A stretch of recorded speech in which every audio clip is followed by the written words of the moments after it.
Home of ক্রিকেটে চলছে head coach senior কোচের সঙ্গে তাওহিদ হৃদয় জাকের আলীদের বিশেষ অনুশীলন। বিভিন্ন পজিশনে থাকা রূপক ফিল্ডারদের গ্যাপ গলিয়ে গলিয়ে শট খেলছেন দুই ব্যাটার। ওভারঅল পরিবেশটা সুন্দর, কিন্তু আইসিসির ওয়ানডে র্যাঙ্কিংয়ে অবনমনের জের ধরে মনে পড়ছে পুরনো কথা।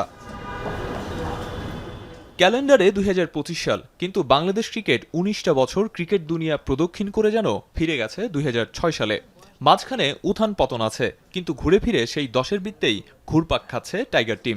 টেস্ট ও টি-20 পরের কথা, ওয়ানডেতেও কি আর বাংলাদেশকে ভালো দল বলার সুযোগ থাকছে? বাংলাদেশ এখন জিম্বাবুয়ের কাছাকাছি একটা দল আবার ওয়ানডেতে, সেইটা কিন্তু রিফ্লেক্ট হয়েছে ১০ নম্বরে নেমে যাওয়ার মধ্য দিয়ে। বাংলাদেশের ক্রিকেট আসলে কোনো লেভেলেই আসলে ভালো না, একটা লো র্যাঙ্কের, অর্থাৎ ৬, ৭, ৮, ৯, ১০, ৬-এ কখনোই ওঠে নাই, ৭, ৮, ৯, ১০ এই জায়গার মধ্যে ঘোরাফেরা করেছে। তুলনাটা কোথায় করেছেন? তারা নিজেদের মধ্যে টি-20 এবং টেস্টের মধ্যে করেছেন, তারা কিন্তু ওয়ার্ল্ড ক্রিকেটের সঙ্গে তুলনা করে নাই। অধপতনের শুরুটা অবশ্য পাপনের আমল থেকেই। ২০২২ সালে ইতিহাস সেরা র্যাঙ্কিংয়ে ৬ নম্বরে ছিল বাংলাদেশ। এরপর সময়ের সাথে পাল্লা দিয়ে মাঝের সারি থেকে ছিটকে তলানিতে নেমেছে আইসিসির রেটিং। গত ২ বছরে ৩৭ ওয়ানডে খেলে বাংলাদেশের জয় মাত্র ১১টিতে।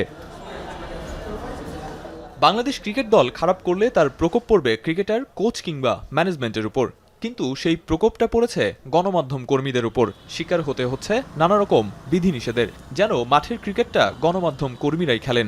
বিশ্ব ক্রিকেটের মান থেকে যোজন যোজন পিছনে পড়া বাংলাদেশ ক্রিকেটের তাতে লাভ হবে কতটুকু? যখন একটা দল ব্যর্থ হয় তখন সব কিছুর উপরে তার প্রতিক্রিয়া দেখা যায়। এই প্রতিক্রিয়াটা হয়তো সংবাদকর্মীদের উপরও এখন পড়ছে, তারা তাদের নিজেদের হাইড করার জন্য এই কাজটা করছে। এখন আপনি এই যে ১৫ মিনিট আপনি দিবেন আর বাকি সময় আপনি এক্সক্লুসিভ প্র্যাকটিস করবেন, এদিক ইনক্লুসিভ বা এক্সক্লুসিভ এই প্র্যাকটিস দিয়ে আপনি কী করবেন? কোনো মাধ্যমকে এভাবে রেস্ট্রিক্ট করে দেওয়া অর্থ হলো আপনি শত্রুতা বাড়াচ্ছেন। বিশ্ব ক্রিকেটে কেটে গেছে ২৬ বছর, সেটা অভিজ্ঞতা নয়, যেন শুধুই সংখ্যা। সময়ের সাথে পাল্লা দিয়ে সুযোগ সুবিধা কিংবা বেতন বেড়েছে টাইগার ক্রিকেটারদের, আর ক্রমাগত অবনতি হয়েছে দেশের ক্রিকেটের। আরিফুল ইসলাম সাহাব, এখন, ঢাকা।